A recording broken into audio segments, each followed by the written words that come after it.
Okay, good afternoon, everyone. My name is Maggie Nelson, and I'm a master's student in the Animal Science Department, mentored by Dr. Carissa Wickens here at UF. And joining me today is one of my other wonderful mentors, Miss Kelsey Irvine. Hi, everybody. Kelsey Irvine, 4-HAJ here in Nassau County, Florida, and we are very excited to share with you hopefully some good foundational information so that you can better inform your local clients during our lovely hurricane season.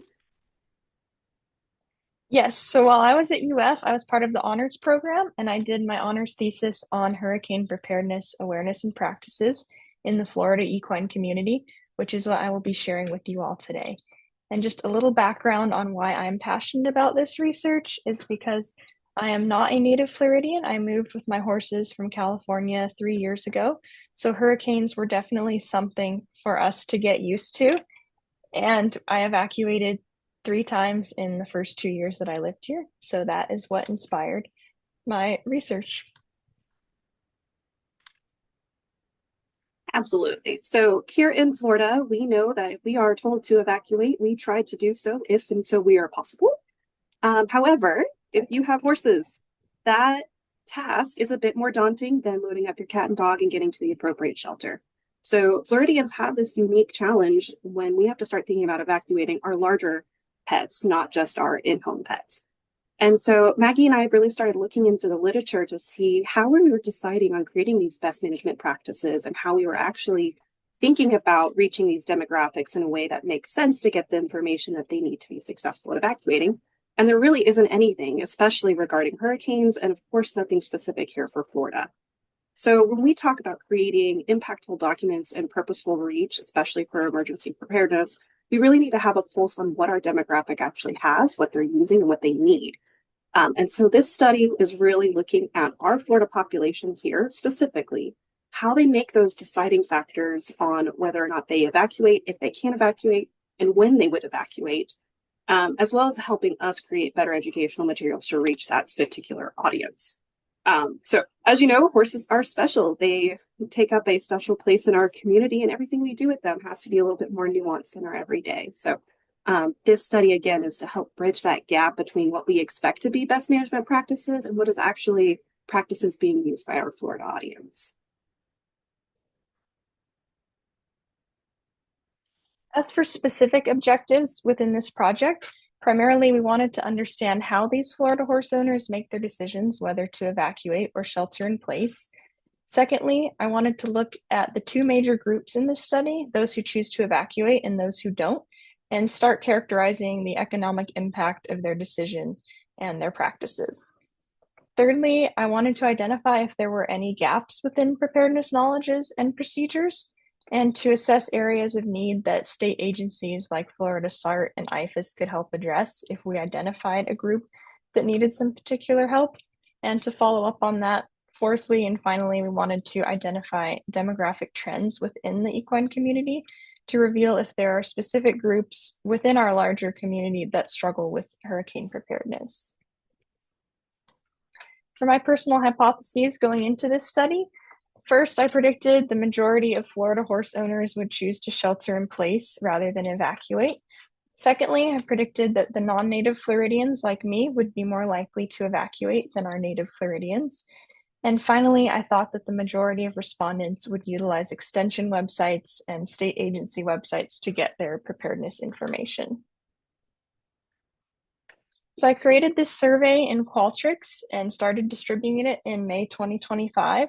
We left it open until September, so it was open a total of 4 months. Our survey consisted of 44 questions. We had Likert scale, select all, multiple choice, and free response. We recruited our subjects through physical flyers posted at equestrian centers statewide, including WEC, the Alachua County Ag Center, the Florida Horse Teaching Unit, and also posted links in Florida horse Facebook pages such as the Ocala Equestrian Community, South Florida Horse Life, and Equine Disaster Response pages. And that's where the majority of our responses actually came from, were from online. We also shared it during the UF College of Vet Med's annual Healthy Horses Conference and in the Northwest District Panhandle Ag News. Now, once the survey was closed, I analyzed the data using Qualtrics statistics tools.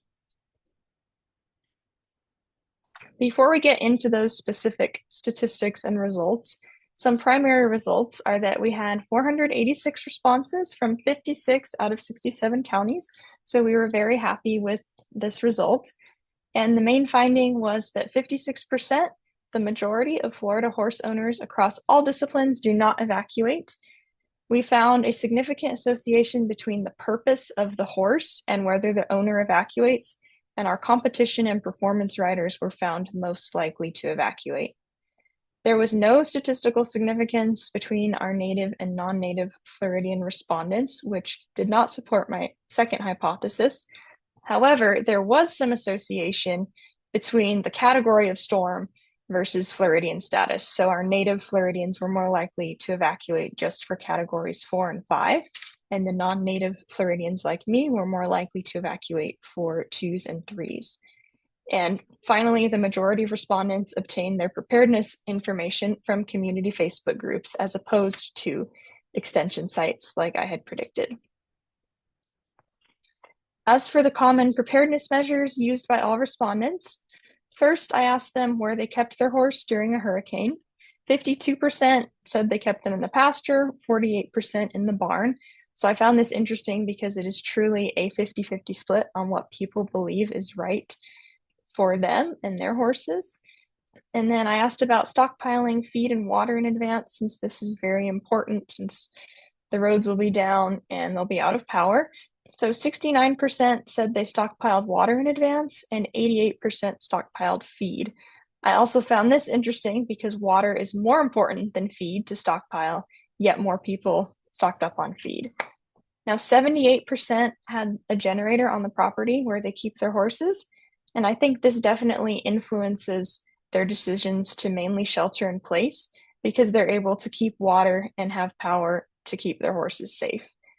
And 90%, 94% have a first aid kit on hand while they shelter in place. Now we know that all first aid kits are not created equal. However, we asked some follow-up questions on what was in their kits, and most respondents had all the things that you need to safely keep a horse. I also asked about the cost associated with evacuation, and I got responses ranging from $500 to $6,000. Now, the $6,000 response made a note in her survey that she had to purchase a trailer to evacuate her horse for Hurricane Milton, so that's why that number was so high. And as for the most common ID practices they use, they mainly braid ID tags into their mane and tail, like we can see on this horse. This happens to be Miss Kelsey Irvine's horse, and she has a tag in his mane and his tail, as well as a collar with her information on it. People also used a leather or breakaway halter with ID tag, as well as writing the phone number on the horse's body. They can either clip it or they can use a grease pen or different types of paint. All right, so here are some of my demographics. I first asked, has anyone ever evacuated with their horse? And 70% of the respondents had never evacuated. Only 30% had.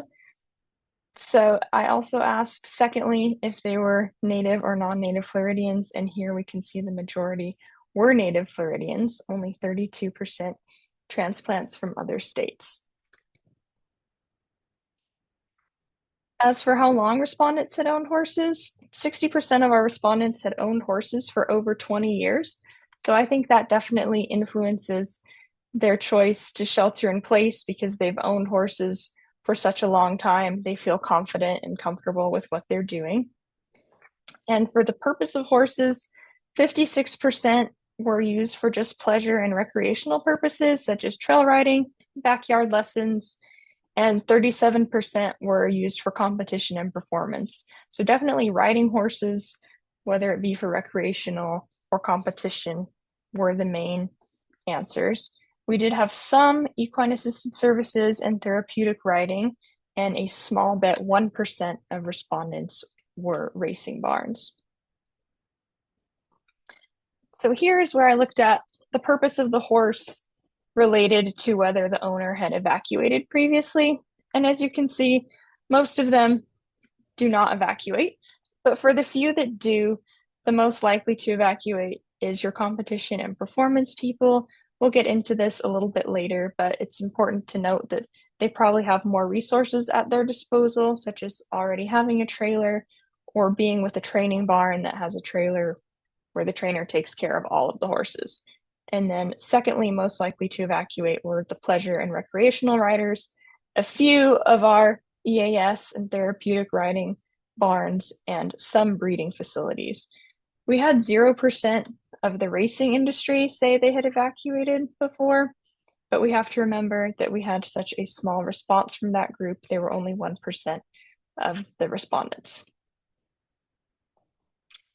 Now, first, when looking at what category causes respondents to evacuate, I just used all of this data regardless of native Floridian status. So this is just across the board. The most likely hurricanes that people evacuate for are categories 4s and 5s, some category 3s, and a tiny bit for 2s, and not many at all for tropical storms or category 1s. And here I split this apart into the native Floridian versus non-native Floridian status. So as we can see, our native Floridians are here on the left. They mainly just evacuate for categories 4s and 5s at an equal rate. They evacuate at about half that rate for a 3 and hardly at all for a 2 or a 1, versus our non-native Floridians evacuate at a fairly equal rate for categories 3, 4, and 5, and definitely a little bit more for a 2 than our native Floridians. And it's also important to remember that these bars are so much higher because 68% of our respondents were native Floridians. We didn't have near as many non-natives, but we can definitely see the trends, the jump from a 3 to a 4 with these native Floridians versus the stair steps equality of evacuation for 3 through 5. This I thought was interesting, just mapping out the length of time they had owned a horse versus their likelihood of evacuation. So the longer a respondent had owned a horse, the less likely they were to evacuate. Again, just pointing at the fact that they have been putting these measures into practice for a long time. They feel comfortable and they're happy doing what they're doing for hurricane season. This was an interesting piece that I looked at, was anxiety level of the horse owners, both in preparation and recovery mode. I asked this on a Likert scale of 1 to 10, how anxious they were. And the native Floridians had an anxiety level of around 5.65 on average, and the non-native Floridians had a level of about 6.15. So while there's not too much difference there, the non-native Floridians did experience more anxiety, which I can personally attest to. It's an entirely new phenomenon. But I also thought it was interesting to share that the native Floridians did experience some anxiety, a little bit over half. So I predicted they would have like a level of 2 or maybe 1, but they experienced some significant anxiety.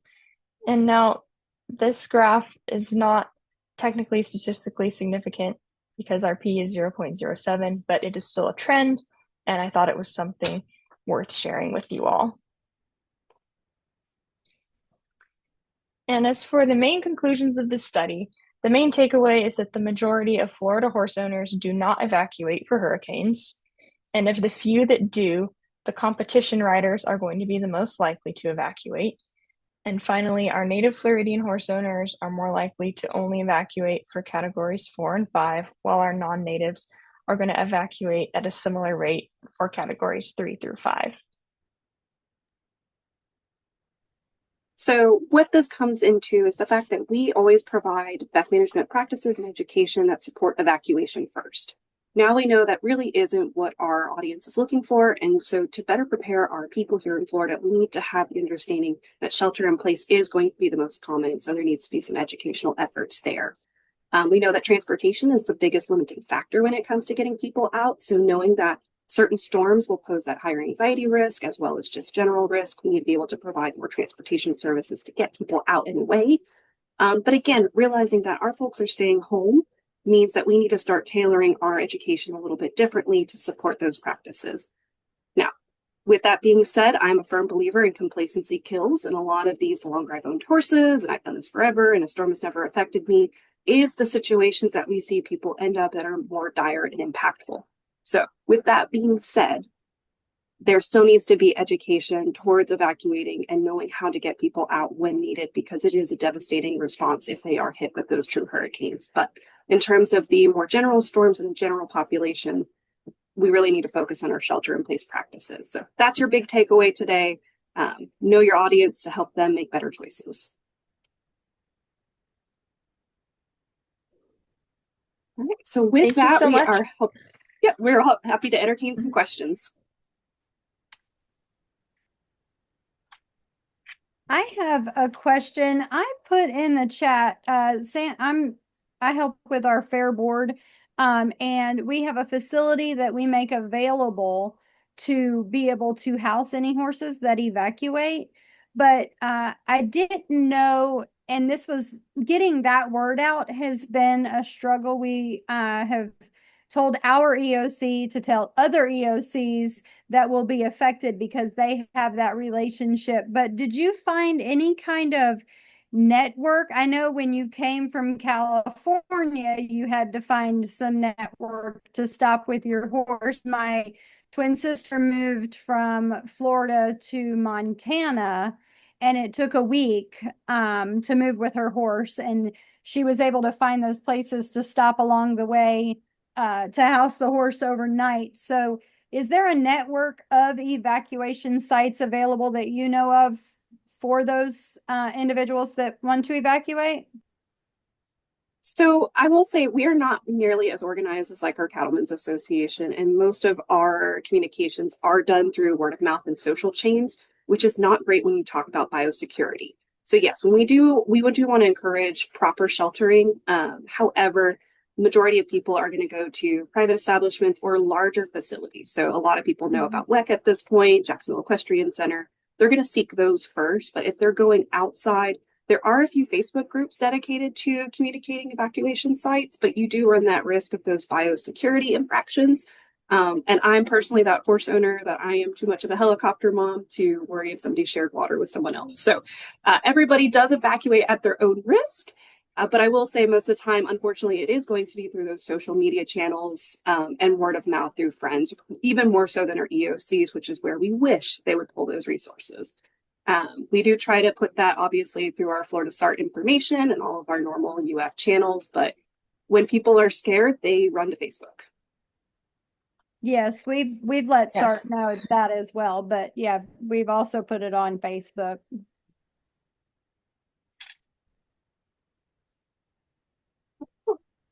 Well, if there are other questions, you're welcome to email or contact us. I know several of the faces on here know me, so I'm happy to route questions, but I do encourage you to reach out to Maggie as this is her project. And so we want to really encourage those new scientists in our field. So thank you, Maggie, for getting your pulse on our population here in Florida. It is desperately needed. And yeah, if you have any other questions, feel free to reach Thank out to you. us. That was Thank you an all. excellent presentation. Thank you for presenting, Maggie. It was so fantastic. And thank you, Kelsey. And thank you, Ms. Wickens, for your support of her research.